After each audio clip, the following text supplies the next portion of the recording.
Hello and welcome to the first episode in The World in a Dumpling.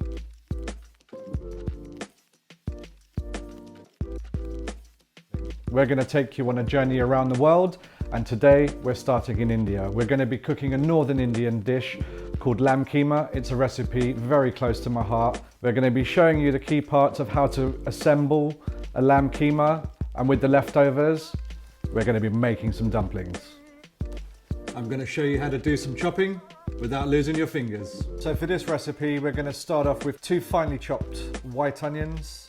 The reason why I'm not crying is because I've chopped millions of onions over the last 2 decades of cooking. I think I've become immune to it. I think my tear ducts have disappeared. 500 grams of lamb mince, that should feed between 2 to 3 people.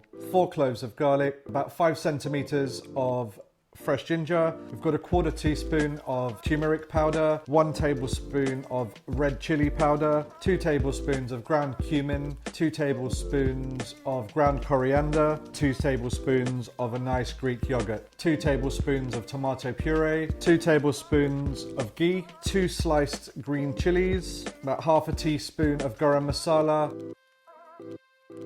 It's keema time. So in we go with some ghee.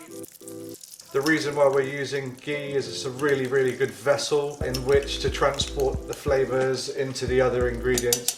The fat is where all the flavor is, so if you're going to be bad, do it really well. So we're going to go in with our finely diced onions. We're just going to brown these off because they impart such a lovely sweetness. Just want to stir it occasionally, making sure it doesn't catch. The lighter the colour, the more sweetness it is. The darker the colour, the more smoky effect that you're going to get in there. So you want a nice balance of colour on the onions. So I'm actually going to leave the brown there. In we go with the 4 cloves of garlic, 5 centimeters of fresh ginger. We're going in with our 2 sliced green chillies and our 4 curry leaves. So that's why you have to now work quickly. Instead of turning the cooker down, we're going to just move it off, stir it around, back on the heat, and now we're going in with our mince. This is the most vital part of the cooking process, is to break up any lumps. What I have here is some asafoetida. The best way I can describe it is it's the Indian MSG to what they use in Southeast Asian dishes. Adds a really nice umami flavour. It's looking amazing already. So we're just keeping the lid on. It's going to keep some of the moisture in the pan. So we're going to go in with our 1/4 teaspoon of turmeric, chili powder, ground cumin and ground coriander. So we want to give that a few minutes just to toast off, as I said, and just work its way, building flavour profiles throughout this dish. You want to be careful at this moment because obviously we've put dry spices in, so they might have a tendency to catch at the bottom of the pan. Just keep it moving. We can now turn this down. Because our meat is nice and sealed, our spices are toasted. 2 tablespoons of organic lovely tomato puree. So we're just going to slowly cook out this tomato puree. So now we're going to go in with the 2 tablespoons of Greek yogurt. Feel free to use a little bit more, a little bit less. So what we're going to go and do is put a few splashes of water in. This is the time when we're just about to deglaze. Just a little bit to begin with. And this is where we can scrape. And almost instantly you can see that all those lovely little caramelized bits on the bottom are now working their way back in, moistening up the dish. And then just balancing all the flavours out. Just going to add a tiny bit more water in now. Work this in. Don't add too much water at one time. You need the meat to absorb it. I'm using some really nice coarse Maldon sea salt. It's really good to add a nice level of sodium without it being too salty. That's about 4 or 5 pinches that we've used. And 3 pinches of black pepper. And at this stage, you just want to turn down your cooker to a low simmer and add the rest of the moisture. Once the lid comes off, most of the water is going to be evaporated and it's going to be turned into its own sauce. So I'm just going to check on the keema, give it a little stir. You shouldn't find it catching at the bottom. We're going in with our fresh peas.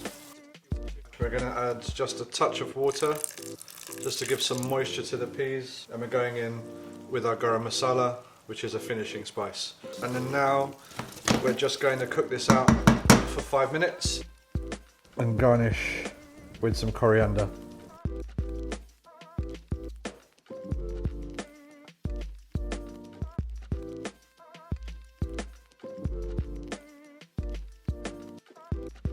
We're finally here. We're going to make our leftover keema into some amazing dumplings. We've got some dumpling skins that we made this week for our production run for gyoza guys.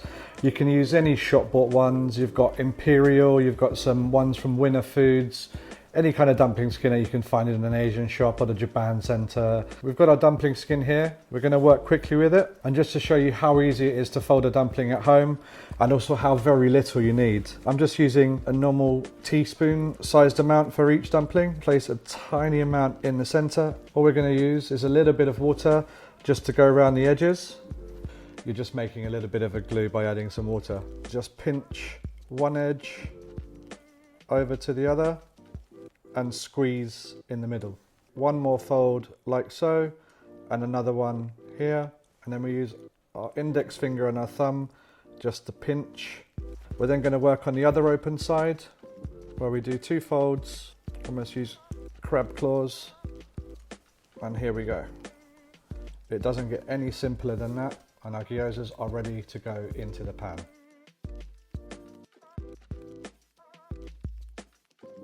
We're going to go into the pan with a touch of ghee. This is going to add bags of flavour. Just swirling the pan around just to make sure it's evenly coated. Layer it over the bottom of the pan. We have to work quickly at this moment because we don't want to burn the cheese. And we're just going to place our dumplings in a nice circular motion. So what we're going to do is add a touch of water. Going to cover it with a lid, turn up the heat so it's on a rolling boil, and we're just going to wait for the water to evaporate and the cheese to crisp up. What we need to do is just remove the lid, and we're just going to let the water evaporate, and the end result is you should have some lovely crispy cheese right at the bottom, just to add that lovely umami taste to the keema filling on the inside. So we're just going to use a little padded knife just to tease this away from the bottom of the pan. We're just going to serve this the traditional way. I'm going to place the plate on top of the gyoza. Here we have lamb keema with Gruyere crust. I wish you could smell this, and I hope they're as delicious as they look. Proof's in the pudding. Where have you been all my life? It's cheesy, it's spicy, it's Moorish, and you've got lovely bits of yogurt and spring onion coming through. If you like what you saw, please like, follow and subscribe to The World in Our Dumpling, which is our new YouTube page. And please give us some suggestions on where you'd like to see us pop up next around the globe. In the meantime, stay tuned, we'll be spinning the globe soon, and thanks for tuning in.